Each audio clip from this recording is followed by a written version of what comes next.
الله الرحمن الرحیم. سلامونه مې قبول کړئ ملګرو. صادق شاه صادق یم. امید لرم چې روغ جوړ به یې او د ژوند په ښو مرحلو کې به یې. یو ځل بیا ستاسو په خدمت کې حاضر یم.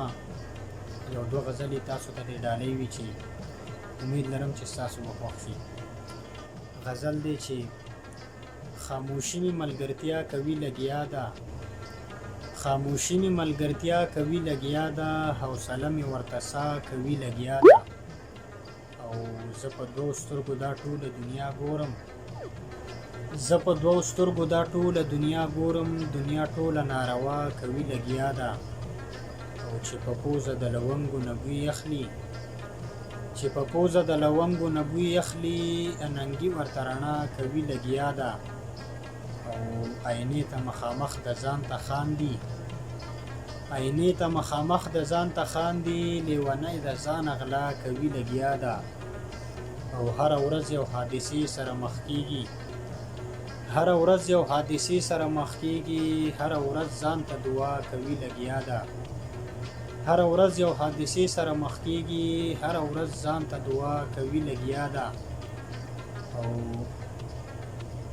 د ځوانۍ کرښې ټولې مړاوي شوي، د ځوانۍ کرښې ټولې مړاوي شوي، ځکه ما پورې خندا کوي لګیا ده. او په صادق خو هره ورځ یې څه چل کېږي، خو یې نن یې پې اشنا کوي لګیا ده، خو یې نن یې پې اشنا کوي لګیا ده. یو غزل بل دی چې زړونه ماتوه خانده، زړونه ماتوه خانده، خلق قتلوه خانده. او سترګو ته لاس مه نیسه، سترګو ته لاس مه نیسه، سترګې غړوه خانده. زړونه ماتوه خانده، خلق قتلوه خانده. سترګو ته لاس مه نیسه، سترګو ته لاس مه نیسه، سترګې غړوه خانده. او غلی نشي مرمه زه، غلی نشي مرمه زه، شونډې رپوه خانده. او سکه جړوې خاندې، سکه جړوې خاندې، سخو خندوه خانده. سکه جړوې خاندې، سخو خندوه خانده. او هسې وزګار مه کینه، هسې وزګار مه کینه، سنه سکوه خانده.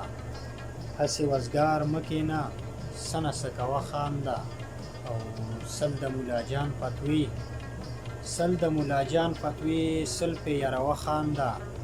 او دې چمته چې بیا راځي، دې چمته چې بیا راځي، مونږه خبروه خانده.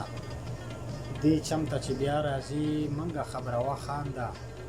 او لاس دې راکوه خانده، لاس دې راکوه خانده، غیر پرې سوځوه خانده. او جام را ډکوه خانده، جام را ډکوه خانده، ما باندې سکوه خانده، ما باندې سکوه خانده، ما باندې سکوه خانده.